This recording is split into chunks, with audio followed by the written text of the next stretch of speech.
Students and welcome to my channel. Well student, आज के इस वीडियो से हम लोग स्टार्ट कर रहे हैं practical file class 12 2021 board exams के लिए कि आपको कैसे बनाना चाहिए, आपको उनमें क्या सब कुछ इंक्लूड करना चाहिए। वेल ये वीडियो बहुत ज़्यादा रिक्वेस्टेड था। मोस्ट ऑफ द स्टूडेंट्स जो प्रैक्टिकल्स आपको अपने फाइल में लिखने हैं वो स्कूल टू स्कूल वेरी कर सकते हैं। मे बी आपके स्कूल ने एक अलग से लिस्ट ऑफ प्रैक्टिकल्स दिया हो आपको कि आपको ये सारे प्रैक्टिकल्स ही अपने फाइल में लिखने हैं, या फिर स्कूल ने आपको बोल दिया हो कि आप 10 प्रैक्टिकल्स या 15 प्रैक्टिकल्स लिख सकते हो। तो वेल स्टूडेंट, आज के इस वीडियो में हम लोग ये डिस्कस करेंगे कि फाइल को बनाना कैसे, एक स्टैंडर्ड फाइल का क्या फॉर्मेट होना चाहिए, और फिर स्टूडेंट्स हम लोग एक आज प्रैक्टिकल असाइनमेंट भी डिस्कस करेंगे। एंड सीक्वेंसली स्टूडेंट, जब आप देखेंगे कि लैब असाइनमेंट 1 2 3 4 करके वीडियोस आएगा तो आप समझ जाओगे कि ये आपके प्रैक्टिकल फाइल्स से रिलेटेड है। Before starting the video, I would like to once again thanks to all my dear students for all your lovely comments that I am getting on the videos. So students, let us begin. The first thing student, let us make it very clear कि जो हम लोग IP का board का exam देंगे उसमें आपका 70 marks का तो थ्योरी पेपर आएगा जैसा अभी तक चल रहा है, और 30 मार्क्स का प्रैक्टिकल एग्जाम होगा। ये 30 मार्क्स के प्रैक्टिकल एग्जाम्स को फर्दर डिवाइड किया जाता है कुछ पार्ट में स्टूडेंट। जो आप, ये मेरा एक स्क्रीनशॉट है सीबीएसई के रिवाइज सिलेबस के वहाँ पे से। तो यहाँ पे क्वेश्चन सीरियल नंबर 1 और 2 का मतलब क्या हुआ स्टूडेंट कि ये आपका लैब एग्जाम होगा ऑन द डे जब आपका आईपी का प्रैक्टिकल एग्जाम्स होगा फाइनली। तो लैब एग्जाम वाले दिन आपको Pandas and Matplotlib library से आपको 8 मार्क्स के क्वेश्चन दिए जाएंगे बनाने के लिए on the day of exam, जिस दिन एक्सटर्नल आते हैं स्कूल्स में एग्जाम कंडक्ट करने के लिए। और एसक्यूएल क्वेरीज होगा जो 7 मार्क्स का होगा आपके एग्जाम में। रेस्ट स्टूडेंट, प्रैक्टिकल फाइल जो हम लोग बनाएंगे पहले से वो 5 मार्क्स कैरी करेगा। प्रोजेक्ट वर्क आपका 5 मार्क्स कैरी करेगा, and there will be a viva voice where oral questions will be asked on the day of exam and that will carry your 5 marks. तो all together इस तरह से ये 30 marks होता है।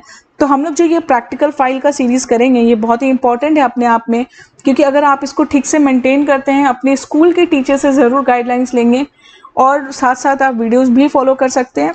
और अगर आप इसको ठीक से मेंटेन करते हैं स्टूडेंट तो ये 5 मार्क्स बहुत ईजी है स्कोर करना। स्टूडेंट, फाइल में जो कुछ चीज़ें होनी बहुत ज़रूरी है वो एक फर्स्ट है कवर पेज, फिर सेकंड में आता है सर्टिफिकेट पेज, उसके बाद आप इंडेक्स पेज लगाएंगे जहाँ पे हम सारा डिटेल्स डालेंगे कि हमने क्या प्रैक्टिकल एग्जाम्स लिखे हैं, और फिर पाइथन के प्रोग्राम्स और एसक्यूएल प्रोग्राम्स हम लोग सीक्वेंस में लगाते जाएंगे एक के बाद एक, और इस तरह से हम लोग का एक standard file practical file ready हो जाएगा IP 065 के लिए।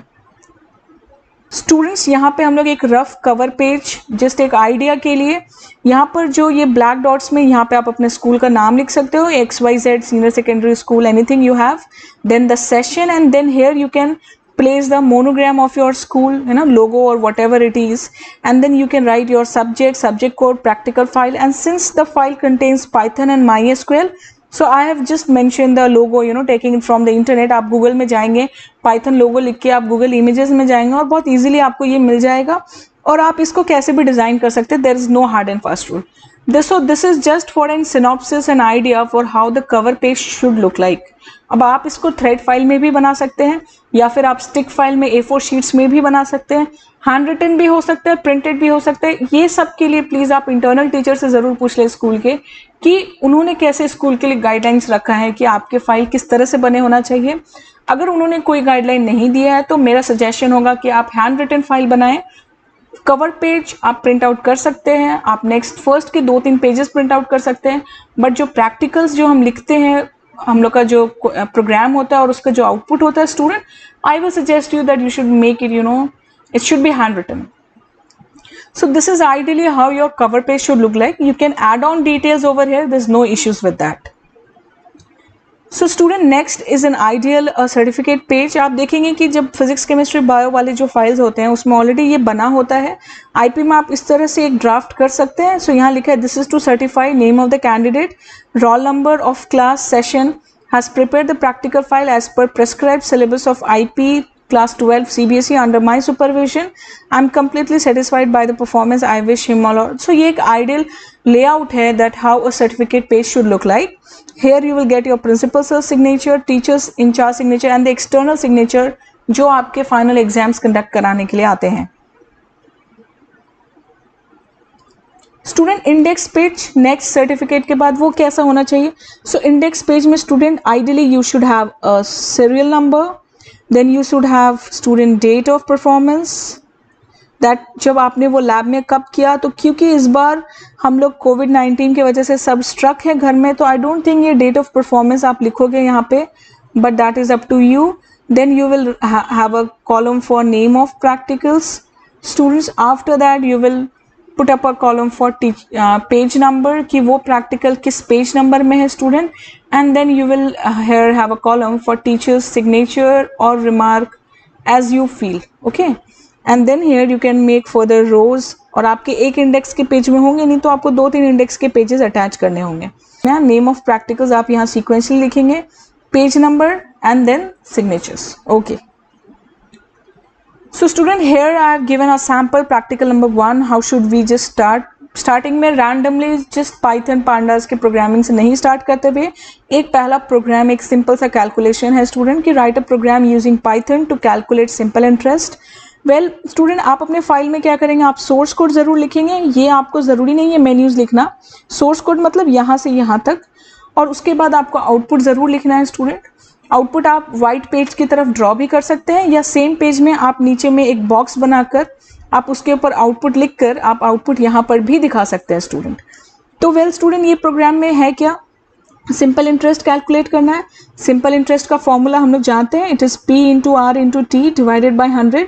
तो स्टूडेंट्स, हम लोग को यहाँ पर जो सामने यूज़र है उससे प्रिंसिपल, रेट और टाइम इनपुट लेना है, उसको तीनों को मल्टीप्लाई करके 100 से डिवाइड करना है, और फाइनली हम लोग को आउटपुट शो करना है। तो हम लोगों ने पहला लाइन लिखा P is equal to float, क्योंकि हम लोग अज्यूम कर रहे हैं कि फ्लोटिंग वैल्यू इनपुट आएगा, then input enter the principal amount. इसी तरह से R for rate, float input enter the rate of interest, T for time, float input enter the time in years. फिर बेसिक फॉर्मूला यूज हुआ student यहाँ पे, simple interest equal to P into R into T by 100, और फिर हमने print कर दिया यहाँ पे द सिंपल इंटरेस्ट इज, क्योंकि यहाँ SI वेरिएबल में स्टोर किया था तो यहाँ प्रिंटिंग के वक्त भी SI वेरिएबल यूज किया। स्टूडेंट्स, नेक्स्ट स्लाइड में मैंने आउटपुट लिखा है, आप सेम पेज में लिख सकते हैं, आप वाइट साइड की तरफ भी लिख सकते हैं, जो पेज का जो लेफ्ट हैंड साइड में जो वाइट पोर्शन रहता है आप वहाँ पे भी लिख सकते हैं।